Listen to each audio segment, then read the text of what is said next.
Good day, fish tankers. The power is off again, but if life throws us lemons, we must make lemonade. And as you can see with my hair, I'm not having the greatest of days. But you know what always perks me up when I'm having a bad day? If I sit here at my desk and I look at the aquarium to my right, and suddenly there's a tiny baby little fish swimming around. No longer fry, but just big enough that chances are that it's not going to get eaten and it's going to make it all the way into adulthood. Now, I'm not talking about your live bearers like guppies or platies. If you put them in a densely planted tank, you can even colony breed them. There are bound to be youngsters that escape their parents as long as there are not other very predatory fish around. I'm also not talking about your super tough cichlid like a convict cichlid that you just put in the tank. If they're a pair, they're going to kill all your other fish, breed like rabbits, and you're going to be sitting with hundreds of convicts that you can't get rid of. Or even your more robust, smaller cichlids like crebensis that will, if they are a pair, of course, have their own corner in the tank, chase all your fish to the other corner and raise their little babies. I'm not talking about that. I'm talking about egg layers that just scatter their eggs and forget about it, even eat their own eggs. That sort of fish, because them you do not expect to grow up in an aquarium. And I've had this experience now 3 times, actually 4 times if I count incident in the past. And this is not a how to breed for profit video. You're never going to do it this way, but it's more if you want a tank that's an ecosystem and you want odd fish to survive and grow up here and there, an egg layer that you don't expect. I gave it a bit of thought. What were the factors that contribute to what I'm having now? If you're interested in listening to that and seeing what my fish have been up to spawning wise, stick around.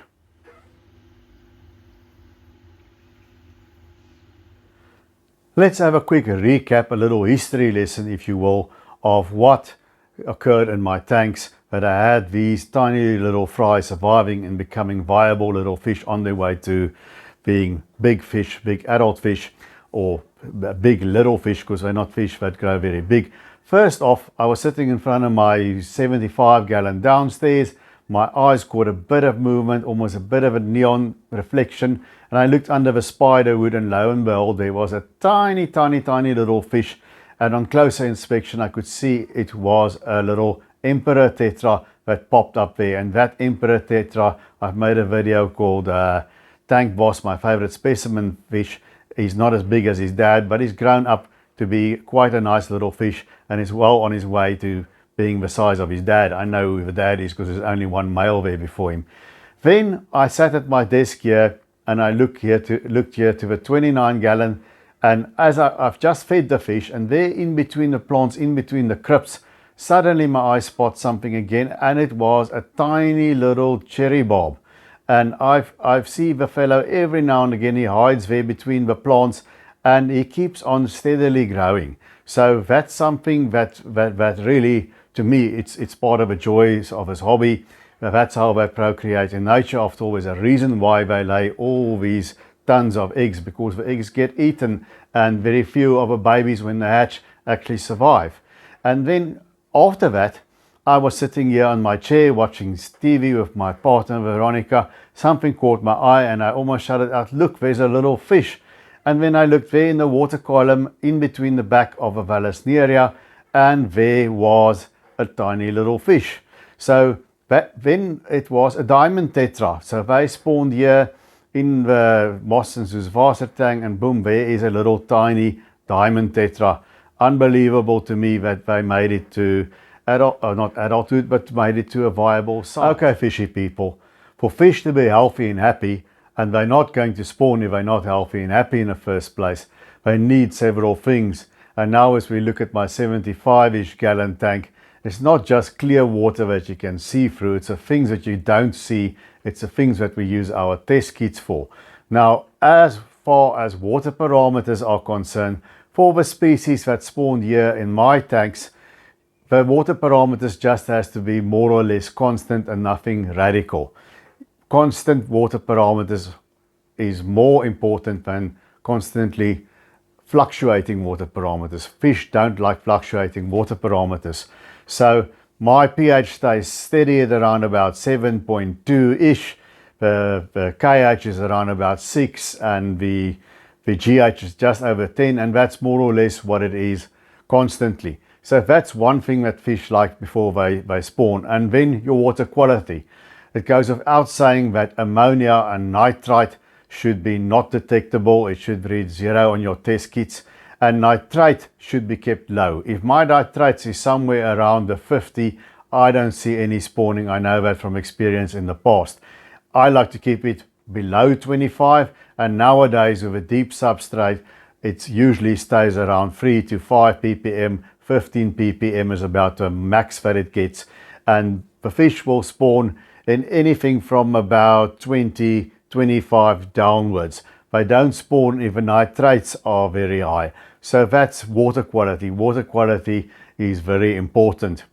Then we can go on to tank size.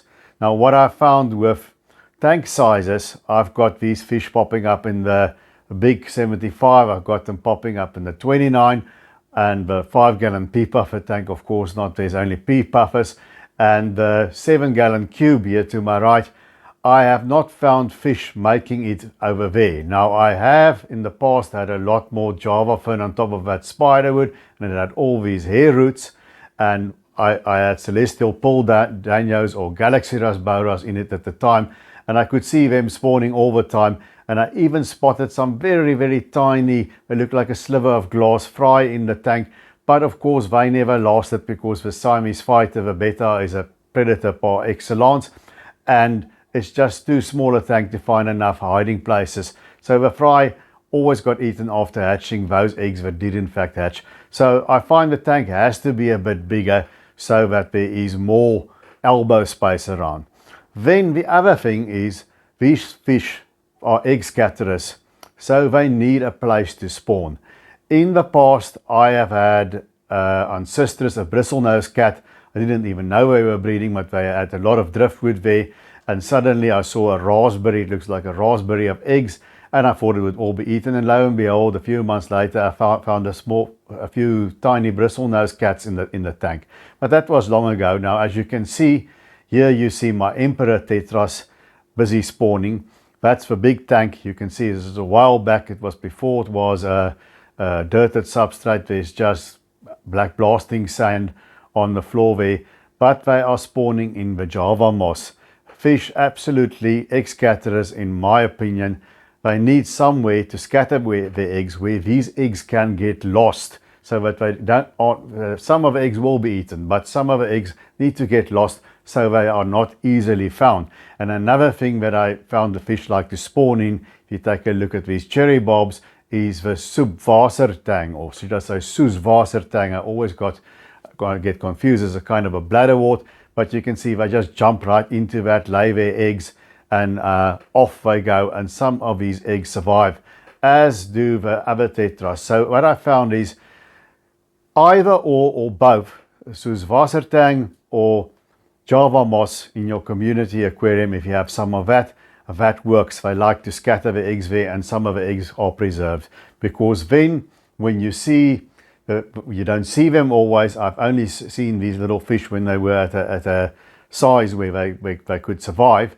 So they were little fish that were left over, and when they are hatching out of an egg, for them to grow up to that size, especially in the beginning, they need to eat something. And the soeswassertang and the Java moss is very good at creating a bit of infusoria, trapping tiny particles of food, and that is what these tiny little fish, those that survive, feed on until they get to a stage where they take all the little bits and leftovers. So when you feed these fish, you also got to keep in mind that you must feed a variety of foods, and sometimes crush that flake a little bit fine, a little bits and pieces of it. And I've also sometimes to my frozen food I've added cyclops. That's a tiny little food, and I think that's also part of a factor that made these little fish grow up the way that they did. If you found this video useful, that's always something that makes my day. If you can give me a thumbs up, if you would feel like it, subscribe. That helps me to grow the channel. And until I see you guys again, keep taking care of those tiny domestic denizens of the deep.